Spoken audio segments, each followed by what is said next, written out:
Hello, everybody. Hi, everybody. Welcome to Coach's Hello. Corner. This wonderful Sunday, actually Mother's Day here in the US and Canada as well. I found out, shout out to all the mothers, and we're sending you all love and joy on your special day. And you know what? Let's just dedicate this one to all the mothers out there Yeah. because everybody can use personal development, right? Right, guys? So, but yeah, my name is That's Jamel right. Matias. My name is Jamel Matias. I'm a certified mindset success coach. And basically, my brand is Believe in the Unseen. So it's all about believing in yourself, believing in that goal that's already there waiting for you, and also believing that you can achieve it. So my purpose is to reveal the potential that's already there within you and guide you to your truest desires because you have this hidden potential that's already there. So I help individuals, entrepreneurs, and business owners basically achieve higher versions of themselves and get to those results, right? So I'm in Maryland and in the US, and I'm going to pass it to my awesome colleague, Alicia. Hello, everybody. My name is Alicia Espinosa. I am in Sweden, and I am a success mindset and values coach. And I believe that everybody has a diamond within, and that we just need to let it come down up so we can shine like a diamond. So I help people to create a life that feels good on the inside and not just looks good on the outside. But I don't know what happened with my thought today. Paul. Thank you, Alicia. And yes, happy Mother's Day to all the beautiful moms out there. And my name is Paul Wooters. I'm in Burlington, Ontario, Canada. And I am a Proctor Gallagher consultant, mindset success coach, speaker, author, adventure traveler. But it wasn't always this way. I thought I was doing the work. I set goals. I was thinking positive, but the results weren't matching. And that's why now I have devoted myself to helping you achieve your most elusive personal and professional goals, helping you to create the life that you truly want and deserve, and to help you live to your greatest possibilities. Jamel. Awesome, awesome, awesome. It's always a pleasure sharing this material, with my colleagues here. And, I'm sure it's going to be something that you've been seeking, right? So we've been doing these for several months. Make sure you watch some replays because there's so much value here. And not just to be entertained. I know we have some entertaining stories and awesome things that we share, but this is for you to make a shift, right? And shift to the version of you that basically achieves whatever that you desire.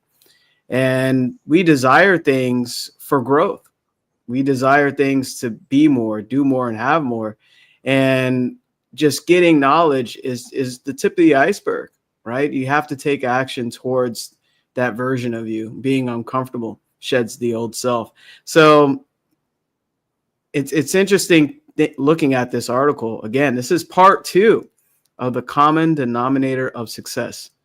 And, this is extremely important article where there's so much value here. And I think I mentioned before, I did like a 60-day challenge reading this over and over and over. And what happens with repetition, it basically helps you learn. You see things in yourself that you didn't see before, and you develop as a person. So what is the common denominator of success? I want to continue where we left off. For those that don't know, this article is basically from a speech by Mr. Gray, Earl Gray, I believe, Ian Gray. So it was kind of broken down into this format, so that way you can utilize it. So let me, what jumps at me real quick, let's just start here. Why are successful people able to do things they don't like to do, while unsuccessful people don't? Yeah, let's just throw that out there and see what happens. Anybody want to respond to that? Sure. So I think the bottom line here, or the most important part, is that successful people are influenced by the desire for pleasing results, whereas other people are influenced by the desire for a pleasing method, and they become inclined to be satisfied with the results that they can get by doing things that they like to do. And so, they ask, you might ask yourself, so why are successful people able to do the things that they don't like to do while others are not? Well, successful people have a purpose. And if that purpose is strong enough to make them form the habit of doing the things that they don't like to do in order to accomplish the purpose that they want to accomplish. Now, the average person is really highly resistant to change, right? People are resistant to change, even if it's for their own improvement.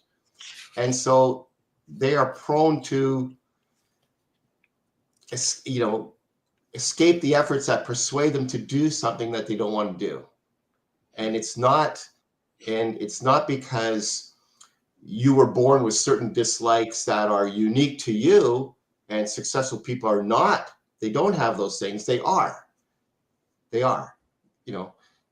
just develop the habit because they are doing the things, moving towards their goal, because they are focused on that purpose that they have identified. Alicia. Yeah, I put here things they like to do, they don't like to do. As that people think that we need to like everything that we do. Sometimes we need to do things that are uncomfortable, because that things make us grow and develop ourselves. And I also agree with the purpose, that people that do the thing is because the purpose is so big. The purpose is so big that is bigger than the fear of the uncomfortable that they feel to doing things. And I feel sometimes like when I'm preparing something, the fear, these guys that I always talk to, they come with the reasons why it's so uncomfortable to do this, why you should. They mask the things and get this to, like, it's for me to be safe, to this, that, but it's because it's uncomfortable doing that. So sometimes I need to be very hard to say, wait, what is my purpose here? I can give you an example. I decided last year that I wanted to create a community only for men. And then these guys started like, why why should you create it a community for men? You are a woman, you are that, all these things. And I say, but I have been coaching hundreds of men and I know the issues, but because I was listening to this, I was delaying my thing, but because it was uncomfortable to talk to people about that. And then I decided, no, I'm going to do that. So I am creating now, but all the time, this guy is like, no, why are you going to do that? All the time. And it's because it's uncomfortable to do that, to do things. But my purpose is bigger than being in the comfortable zone. I love it. I love it. And speaking of purpose, purpose is essential, that burning desire, right? What do you really desire? And what that does, it drives you to your higher self and to the result. because you're connected to it at a vibrational state. Remember the law of vibration, right? Everything moves, nothing rests. We're in an ocean of motion. So you're connecting with it spiritually as well. We're on an energetic plane. And the purpose, it's so funny because I'm going to do a little bit of reading here, but this is a great segue into these habits that we're about to discuss. So let me share my screen here, if I can. There we go. The common denominator of success. So again, this is based on a speech by Albert Ian Gray, and he was looking for the definition of success. He was a highly successful executive for many years, and the speech, a lot of authors refer to it, use pieces of it, but it's packed with so much. So let's continue here. Many people with whom I have discussed this common denominator of success have said at this point, but I have a family to support and I have to have a living for my family and myself. Isn't that enough of a purpose? Right? Most people would think that. He says, no, it isn't. It isn't a sufficiently strong purpose to make you form the habit of doing the things that you don't like to do, for the very simple reason that it is easy to adjust ourselves to the hardships of a poor living than it is to adjust ourselves to the hardships of making a better one. That's one of my favorite lines there. Now, if you doubt me, just think of all the things you're willing to go without in order to avoid doing the things you don't like to do. All of which seems to prove that the strength that holds you to your purpose is not your own strength, but the strength of the purpose itself. Wow. Right? So the strength of the purpose itself. So this is why you got to get very clear on what your purpose is. Now, let's see why habit belongs so importantly in this common denominator of success. So then he gets into the habits here. And I just love this part. Forgive me for reading this because I really wanted to share this part. People are creatures of habit, just as machines are creatures of momentum. Huge, right? For habit is nothing more or less than momentum translated from the concrete into the abstract. That is massive. Can you picture the problem that would face our mechanical engineers if there were no such thing as momentum? Remember, momentum is movement, action, energy, right? Speed would be impossible because the highest speed at which any vehicle could be moved, could be moved would be the first speed at which it could be broken away.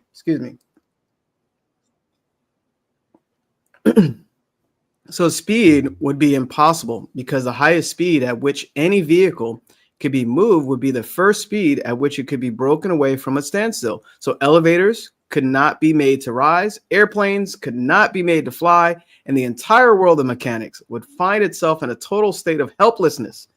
Then who are you and I to think that we can do with our own human nature what the finest engineers in the world could not do with the finest machinery that was ever built? Every single qualification for success is acquired through habit. People form habits and habits form futures. If you do not deliberately form good habits, then unconsciously you form bad ones. You are the kind of person you are because you have formed the habit of being that kind of person. And the only way you can change is through changing habits. That's a great segue into these habits. Anybody want to share anything? Sorry for reading all that. I really wanted to hammer home some good points there. Now, I was thinking about the habits because sometimes we have a habit that we have many years with that habit. At the beginning, that habit it help us to what is the name? I remember. I don't know, but this like it help us to satisfy a need. So for example, if somebody was not a person that was popular, yeah, at the school or in groups, and then that person come to a group and they are smoking, the habit of smoking that that person create is more for the habit, for the satisfaction of the being in a group. So maybe that person start to to to smoke just because that person feel accepted in that group. And the first time was only one time, and maybe the paradigm started like, oh, but when I smoke, I am a part of a group. So that person start to smoke, and then it create the habit, you know. So the habit is satisfying a need that we have, and it's why if you want to quit smoking, you need to find why did I started to smoke, what need was there, and then create a habit that satisfies the same need but is more healthy. You understand me what I mean Yes. here? So it is that the habits are satisfying a need. And if you have for example, here is like the habit of contacting people, or like the successful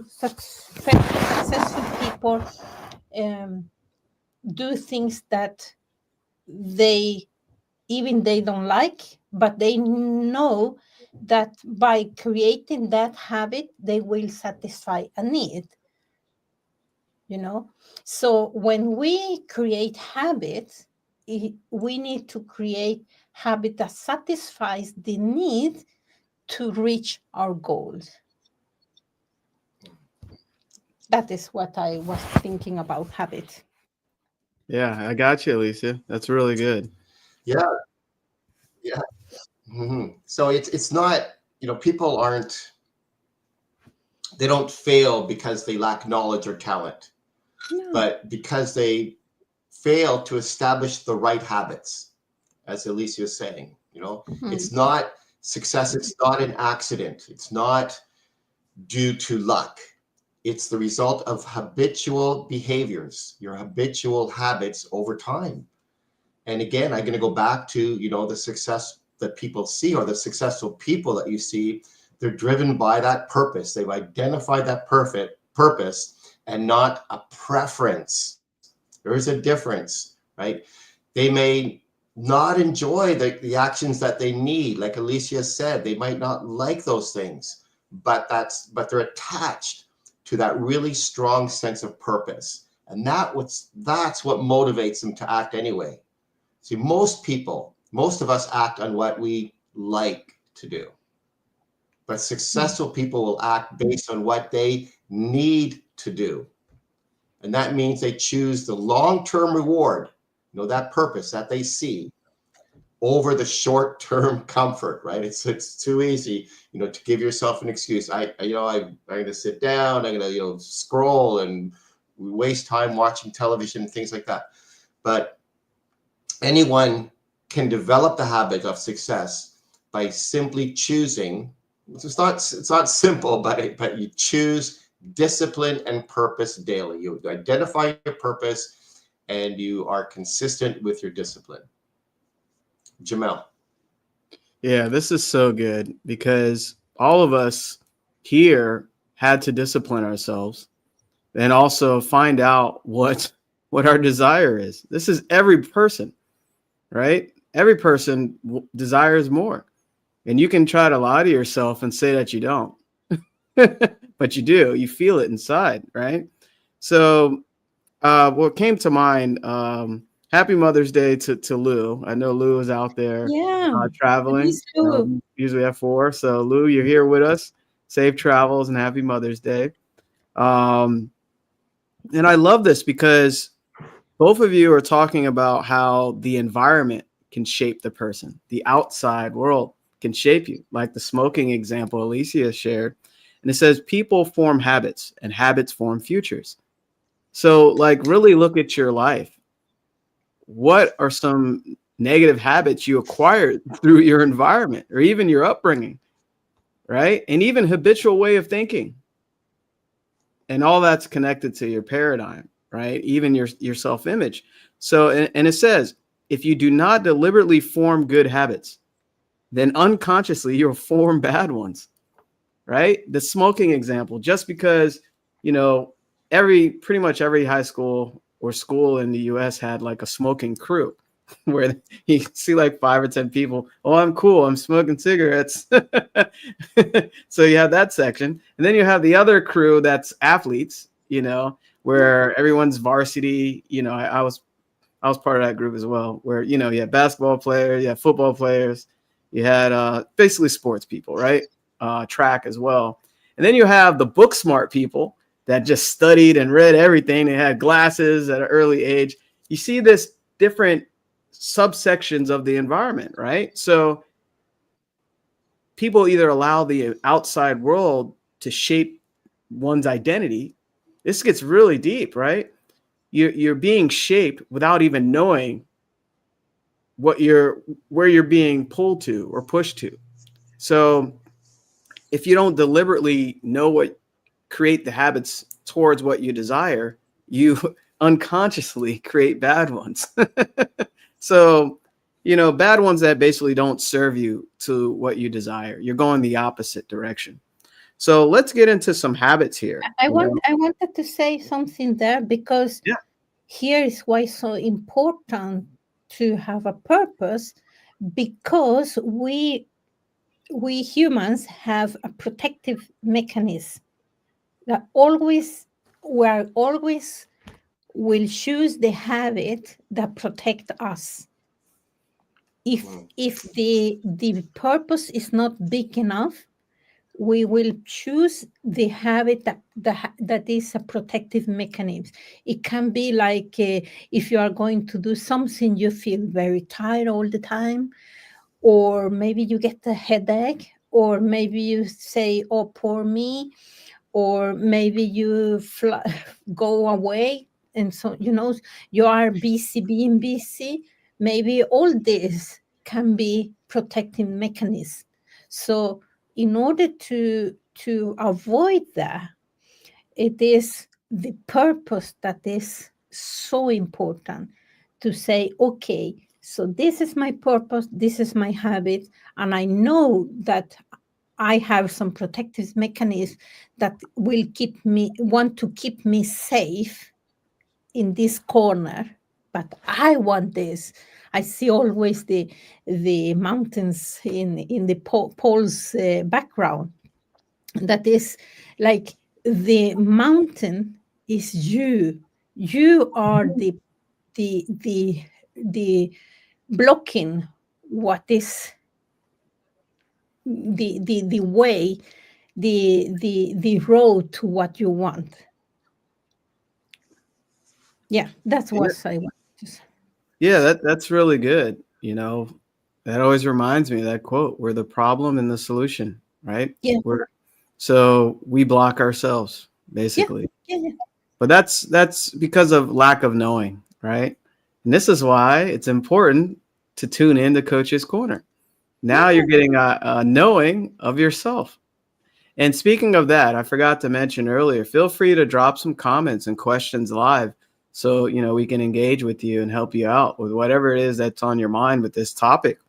So speaking of habits, the success habit for any area of achievement can be divided into 4 main groups. So the first one, and this is more towards, he says, this is debatable. Sales. He says, yeah. He says any area of achievement, but this is more into sales, or like entrepreneurship, or you're building a business or something like that. He touches on what Alicia shares a little bit about the protective mechanism. And I think another author put it, we have a underlying desire to be loved.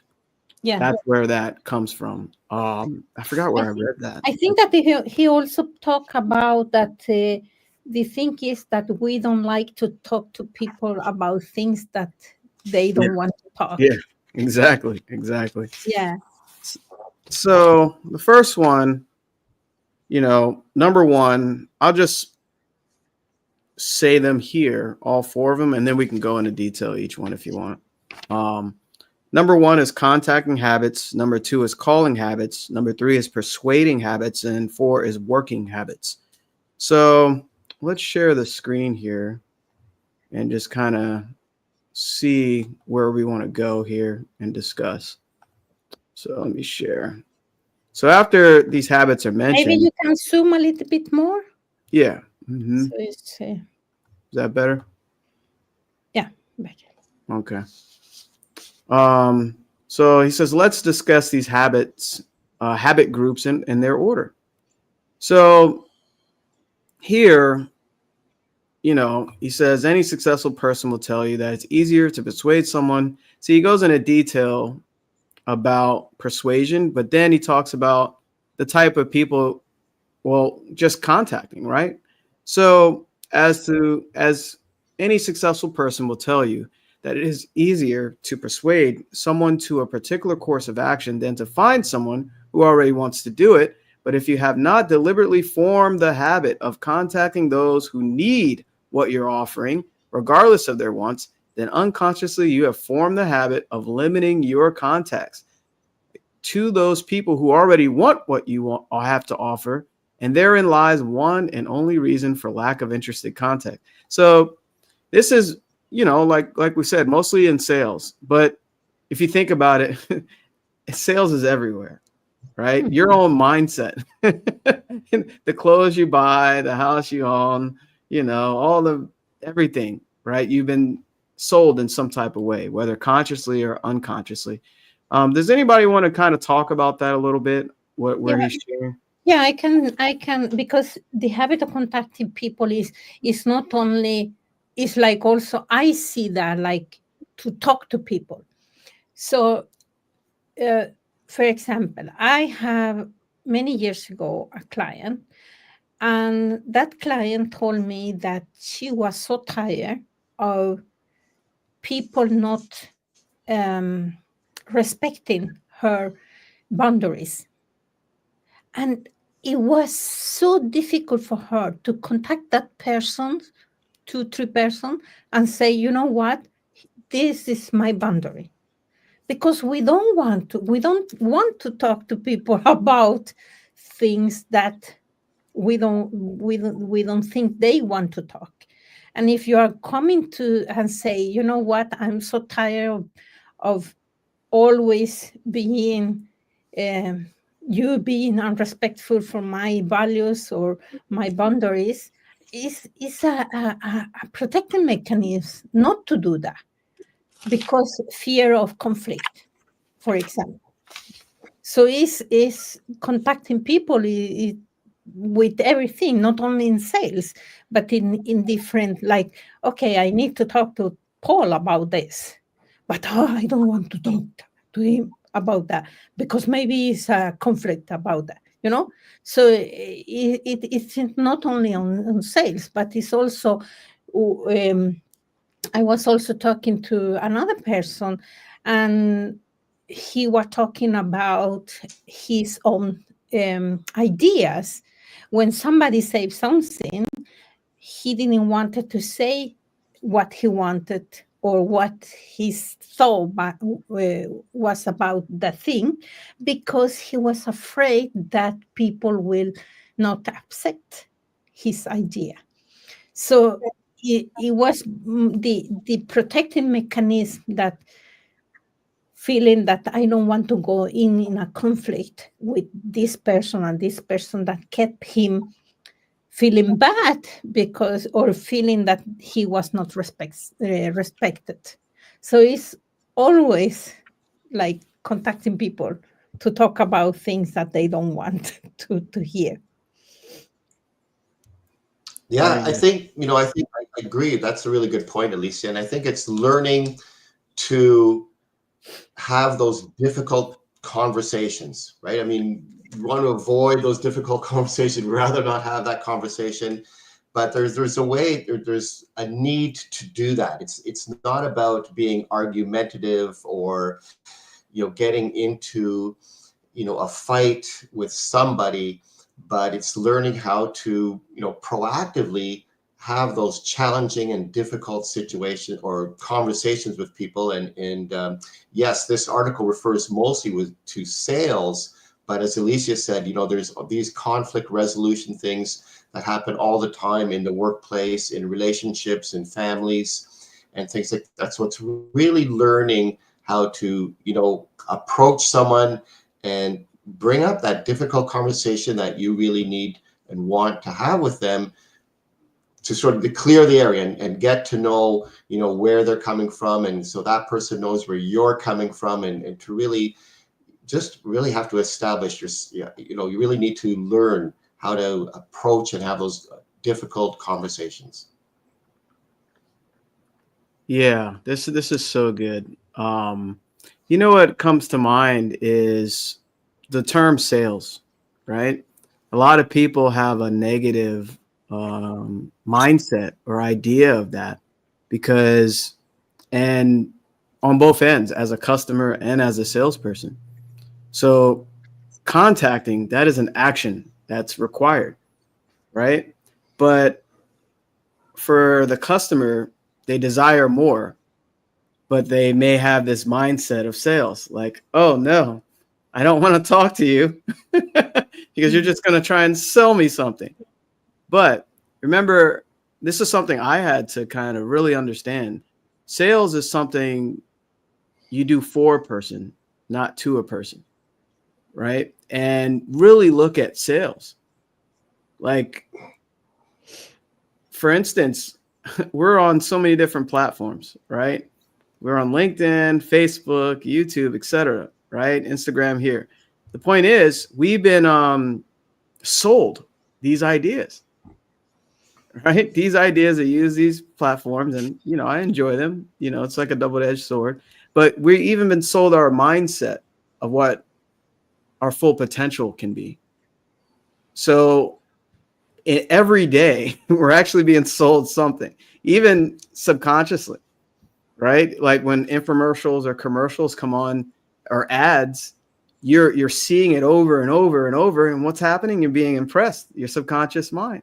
It's a fleet of infomercials. So you're being sold information, ideas, mindset, limiting beliefs every day. So when do you get out of it? Right. And this is really good because we can talk all about this, but contacting is so important because you're interacting with other people that desire something that will take them to where they want to go. Basically, give them what they want. Right. So there was something you said, Paul, that was really good. I kind of went on a tangent there about sales because I want people to get a better idea of what sales really is. Sales is great, right? You bought the clothes you have, you bought the car you have, you had this idea. So let's move on to calling habits because I don't want to make this a part 3. So calling habits. Let's share here. Let's see. So as to calling habits, unless you have deliberately formed the habit of calling on people who are able to do what you want them to do, but who may be unwilling to listen, then unconsciously you have formed the habit of calling on people who are willing to listen, but unable to do what you want them to do. At first, I had to really think about that. I was like, oh, that's a clever way of saying it. Did anybody catch that? Like when you first read it, you're like, oh, that's kind of interesting. It's almost like a tongue twister or something. Like, what? I have to read that again and again. Yeah. Correct. But yeah, so you just, again, as far as sales, right? I had that thing too. Like Jamel said, we're always thinking about like a salesperson, like a used car salesperson or someone knocking on your door trying to sell you something. But we're all selling something. We're not necessarily selling a product, but we could be selling a service, or we might be selling an idea. And I remember like Bob saying, like a parent will sell to their kids the idea of eating vegetables. You know, you have to eat your vegetables, you have to eat your fruits, right? You're selling an idea. So how often do you get into a conversation somewhere where someone is trying to sell you on their idea? So we're always trying to sell someone on an idea or our service or what, something that we can provide for them, or to help them, or to try and encourage them to come to our point of view. But this was a really interesting paragraph, and I had to read that over a couple of times. But you know, you're unconsciously have formed the habit of calling on people who are willing to listen, but unable to do what you want them to do.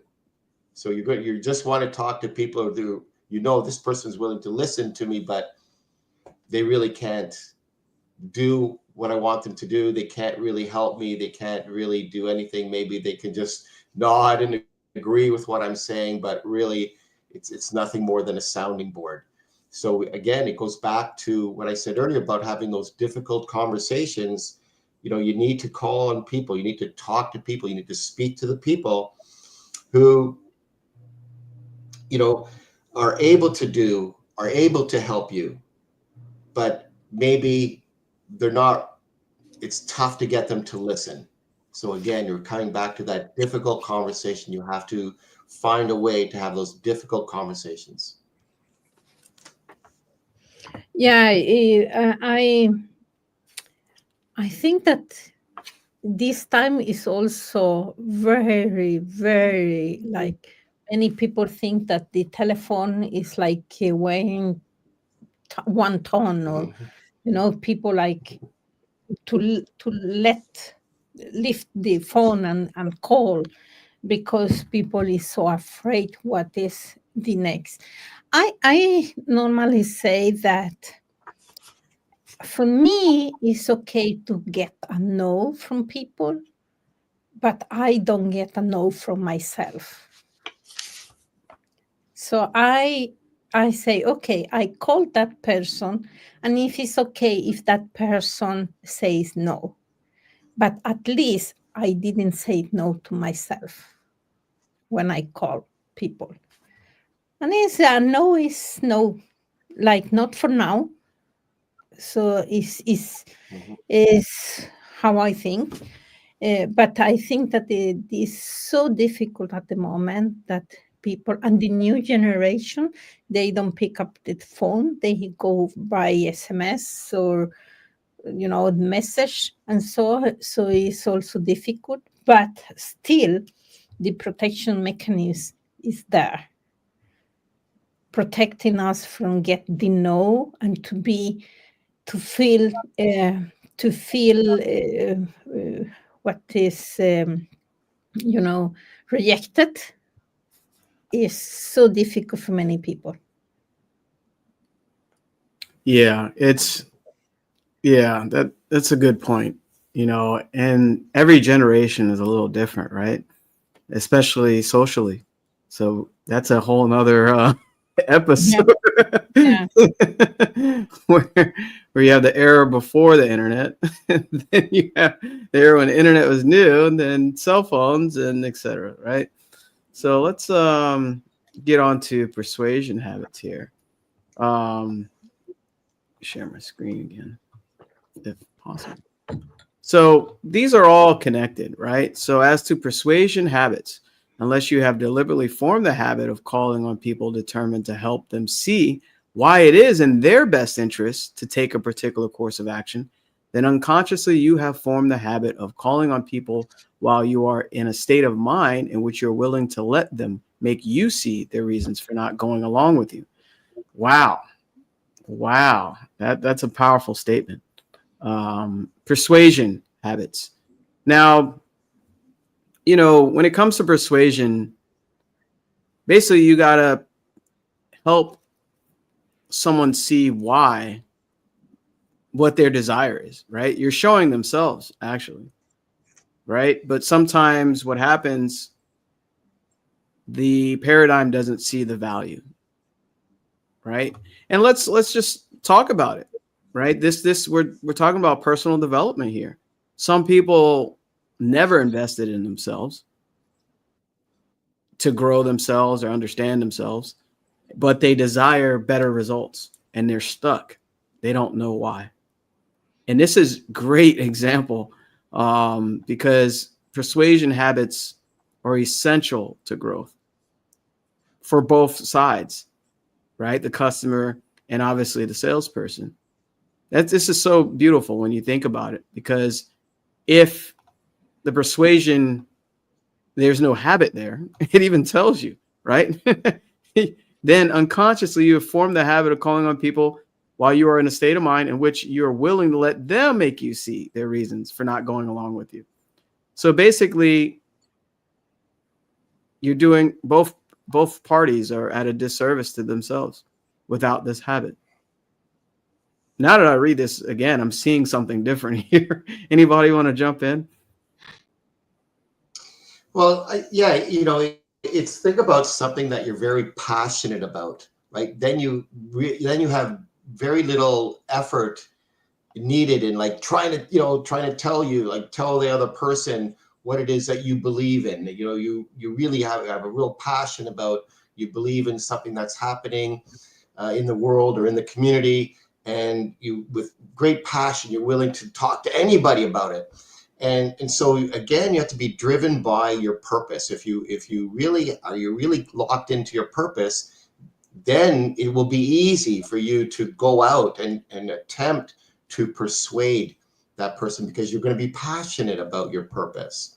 But if you're not really, then you're going to allow other people, as it said right here in this paragraph, you're going to allow another person, and you're going to be willing to talk to people who are going to tell you their reason for why, they don't see things your way, or they don't want to do the things that you would like them to do.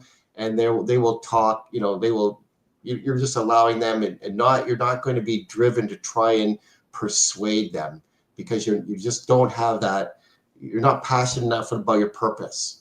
So you have to be, if you think about something that you really love and you're really passionate about, then it's easy to. So that's why you really need to identify your purpose, find out what it is, because that will drive you, and that will develop, and then you will develop the habits necessary. And whether that's a contacting habit or persuasion habit, that's why it's really necessary to really identify your purpose. Yeah, I agree also. And here, if you have a product or a service to sell, you need to persuade yourself first to be in love with that program, so that you go and talk to people about that with passion. Then you will persuade people with with your passion. Otherwise, you are trying to convince people from your intellectual part of your head to the other people's intellectual part. But in the persuasion, we talk from the heart, trying to understand other people and see how can I help that person with what I have. And I don't like, I say to myself, I am not in the convincing business. I want people, when they accept to work with me, that they are 100% persuasive about themselves, that they have persuasion about themselves, that this is good for me. And if they don't decide to work with me, I say, okay, it's okay from now. So I always ask, are you sure? Are you 100% sure that this is what you want? Because I know that to work with yourself, it will need some work. And if you are not 100%, then you will leave. And I can take a whole horse to the water, but I cannot make the horse to drink if it doesn't want. So it's like, so I agree to the purpose should be very big. So you are passionate about that, and then you will persuade, and you will talk about about your product from your heart. Mm. Yes, I love that. Talk about your product from your heart. I love that so much. Yeah. Yeah, and I'm glad you brought that up, Paul and Alicia, because you persuade yourself with, whatever you're offering, Yeah. right? You become a product of the product, and that's true. And all of us here are products of the product, right? That's why we're so passionate and we show up every Sunday for you. We're very, very passionate about this material, and this is golden. These are diamonds of knowledge that I'm so grateful I finally attracted in my life. And, I didn't really need much persuasion because I know the value in this and I experience it. And I think every walking human being should tap into what we share because it can give you anything you dreamed of. It really can. But everybody's on different levels, right? Everybody's on a different frequency. And you may have it in your mind, but you can have it in your hand as well. But if you're not open to growth, you'll remain where you are and keep wishing and hoping. So, and this should give you a different perception on sales because it's needed. It really is. It really is. So let's get to the fourth habit and we'll continue here. So the fourth was working habits, I believe. So let me share just so you can read with us. And again, feel free to drop some comments or questions in the whatever platform you're on. So that way, we can address you and help you out. That's why we're here. So as to working habits, if you will like to take care of if you will take care of the other three groups, the working habits will generally take care of themselves because under working habits are included study and preparation, which we do, organization of time and efforts, which we do, records, analysis, etc. Certainly, you're not going to take the trouble to learn the best approach to your presentation unless you're going to use it. So you're not going to plan your day's activity when you know in your heart that you're not going to carry out your plans.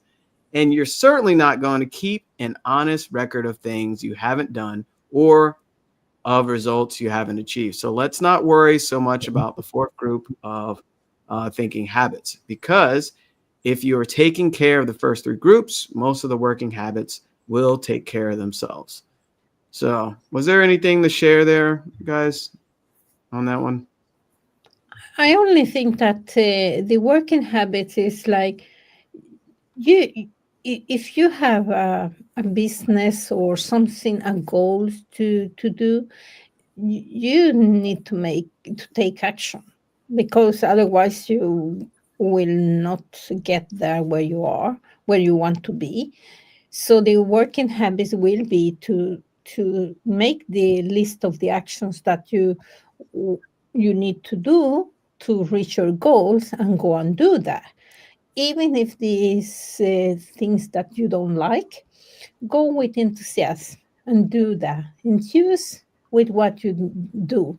Is I think that is the best thing to do. You need to do that anyway. I remember that from my father. He always said to me, "But if you need to do things, do that with enthusiasm, because you need to do that anyway. So why not be happy and do that anyway?" So yeah. Hmm. Yeah, that's great advice. Paul, did you have anything there, or should we proceed? Yeah, no, I just was kind of jumping ahead, but could all these habits and everything like that we're talking about, and the thing we just alluded to about the working habits, there's a couple paragraphs down from there, and I love it, where it says, any resolution or decision that you make, and it's a promise that you make to yourself, isn't worth anything until you form the habit of making it and keeping it, right? Mhm. And you have to keep it, and if you make that decision today, you have to do the same thing again tomorrow and the next day and the next day. It has to be kept and made each day, right? That consistency, that decision to do it.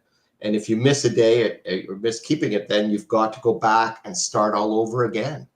So, and there gives a really great example here. And I remember when there were more live events to attend, more workshops that were live and not online. And you could go to these great events on a weekend and you feel like, oh, like gung ho, like you leave and I'm going to do this, I'm going to do that. And I'm going to take all these things that I learned at this great seminar or workshop. And then, Monday, Tuesday, Wednesday, that energy, it just seems to wane. It just seems to go away. And so you have to make that promise to yourself to, incorporate that habit today, follow through consistently, and then, repeat, rinse and repeat, and do the same thing the following day and the following day. And, don't overwhelm yourself looking at the top of the mountain, but just focus on that step you're taking now and make that promise to yourself and keep that promise to yourself. It's that decision, it's that discipline and that purpose daily. And it's just a matter of decision and repetition. And I think Jamel mentioned repetition earlier about reading something repeatedly, but it's in those acts, in those habits. And that's where we will form those new habits that we want. Jamel. Yes, very good. Very good. And when you say the repetition, that reminds me of what's shared here about momentum when they talk about machines, right? How basically all machines require momentum. And that's what this repetition is, especially, in sales, so-called sales, right? Which sales is every industry. If you really think about it, we can do a whole call about that. But yeah, that's great. And remember, you're deciding every day to be. This is why the desire is important. You're becoming, right? Alicia shared a little bit about, persuading yourself about what you're offering and having that desire and that passion that will drive you. And I'm looking at the quote here. Your future is going to depend on your purpose in life. So what is your purpose? Why are we here? Why are we here right now? Right? And I know a lot of people tune in, they look at all my social media posts and I go live and I do private calls and do all this, activity, and people get so hyped up and they get motivated, they get inspired, and then they go right back to their comfort zone. And then they just want another dose and they go back and forth, back and forth. It's indecision. Yeah, why? It's because normally we don't create the habits that, like, you give some ideas and then we need to take the idea and create a habit. But the thing is that most of people trust in the willpower, but the willpower is in the intellectual, and it's only like 3%, 2 to 5%, and you will not get, so the willpower will not help you. So it's why you need to create the habit, so you don't need to think, because our brain, the purpose of our brain is to keep us safe, to survive, not to grow, not to succeed. It's just to survive. And if you want to create something else, you need to create the habit of doing the things until you reach your goal. Mm-hmm. So you don't need to use the willpower, your brain, Yeah. Paul? Yeah, I love the point that it discusses further in this article where, your purpose is you have to attach, your emotion to your purpose. You'll be driven by something that's emotional rather than it's just logical or your need. Like, you will fill the things that you need quite easily and get to your needs, but that's not your purpose. Your purpose will be driven if you have attached emotion to it, not just logic, then you'll have that sense. You'll have that sense of purpose. You'll have that drive. You'll have that because you've attached emotion to it. But if you're not really emotionally engaged or emotionally involved in your idea, in the purpose that you want, it's not going to be enough to drive you to do these habits on a daily basis, in, day in, day out type of thing. So really need to attach, think about something that you're like emotionally involved in. You'll go to great lengths to get it done. You'll go to great lengths to see that gets done, or you'll get this thing, or you'll do that thing when it's have a real emotional attachment to it. Yeah, so make your that's purpose, tie emotion to your purpose. yeah, that's Sorry, so Gino. good. No, it's okay. Yeah, that's so good, Paul, because I'm looking right here. It says make a purpose of the sentimental or emotional type. Right? Remember that needs are logical, while wants and desires are sentimental and emotional. Mm. I had to underline that, and I'm put a star next to it, because logical, right? Remember that needs are logical. What do you really want? And what do you desire?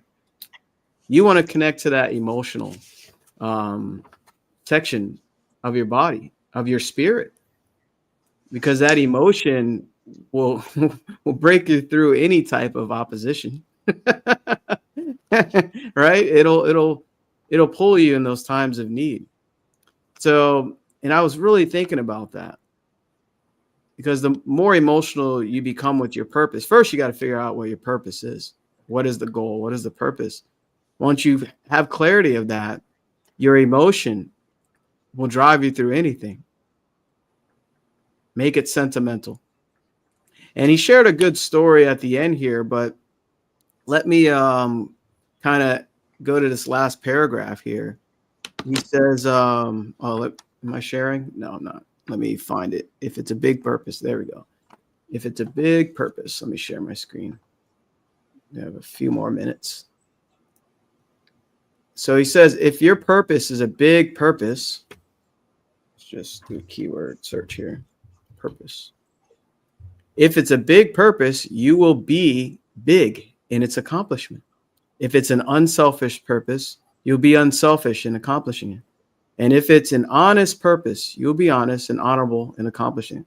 But as long as you live, don't ever forget that while you may succeed beyond your fondest hopes and your greatest expectations, you will never succeed beyond the purpose to which you are willing to surrender. Furthermore, your surrender will not be complete until you have formed the habit of doing things that unsuccessful people don't like to do. I always love how that's worded there. Willing to surrender to the purpose. That'll be a great topic to close on. Anybody want to share thoughts? Yeah, I want to say something that Paul talked about before, and you talk about now, about the needs, because the needs is logical, and it's our ego that have needs. The need to have enough money and health, the need to be loved, and the need to be good enough. This is the needs. But then we have the soul. The souls are desires. We have the soul have not needs. It has desires. So it's why when you set your purpose, it should be connected to what your soul deep inside you want, not what your ego needs to survive, to feel safe, and to feel good enough. That is what I was my thought about that. That's beautiful, Alicia. I really like that. So yeah, just my closing thoughts would be, again, that anyone can develop the habits of success. But you have to choose discipline and purpose daily. But it has to be something that you're emotional about. What is your purpose? I remember, I don't know who said it, but your purpose is doing what you love to do day in, day out on purpose. So it's not a matter of ability. It's a matter of decision and repetition. Jamel. Yeah. Oh, wow. This is so good. I want to quit with one challenge, and is to ask people to think which conversation are you avoiding at the moment that if you make that call or that contact will change everything for you. That is the Yes. Yeah. Great question and statement as well, right? Contact us. Basically reach out to us. We're here to help you with this material. And I was trying to get my stick person because this is exactly what's happening, right? What is your emotional desire right here in the subconscious mind? It's your conscious and subconscious. Are you been focusing just on a life just to get by and satisfying needs? Or are you going after what you really want? It doesn't matter what the desire is. You want it because you desire to grow. And what is that goal? And we're always so passionate about this material because, we're showing up, we're rinsing and repeating, we're taking action, getting uncomfortable, shedding our old selves, our limiting beliefs about ourselves. And this article even speaks to people. It does say at the very beginning, it goes for all success. So you can see where you fit in with what was shared here. And, he even says, surrender to it, right? You want to surrender to that goal, whatever you desire. What you're doing is you're connecting with that energy. And then you'll start vibrating at a different frequency. This is your body. And then you'll start doing things that you normally don't do. You get out of the comfort zone. You draw a circle. Everything in that circle is what you've been doing every year, right? For years. What you want to do is what's outside of that circle, right? How do you do that? It's tough being uncomfortable. But what happens is as you're surrendering to the higher version of you, it starts to feel comfortable. You're shedding all this old skin that doesn't work anymore that you don't need. So, and we're here to help you with that, right? We're here to guide you to that. And whatever that desire is, it's there for a reason. Do not just wish and hope and think about it. Set up a call with us today. I have some time today, but our links are in the description of whatever platform that you're on. And let's talk about this higher version of you. This has been a great live stream, especially for all the mothers out there, Mother's Day. I know, Alicia, they celebrate a different date, but happy early Mother's Day is for you. Thank you. But make sure you tune in next Sunday and rewatch this replay if you missed some of it. And most importantly, take some action. Alicia had a very powerful question for you. And Alicia, did you want to share that again? Yeah. Which conversation are you avoiding at the moment that if you have that conversation, it will make a difference in your life? Perfect. Anything else, Paul? Oh, that's good. I love that. That's a good way to close. Thank you, Alicia. Thank you. Always a pleasure, guys. I appreciate you. Bye, everybody. We'll see you next Sunday, 10 a.m. Eastern Time. Happy Mother's Day. Bye. Happy Mother's Day.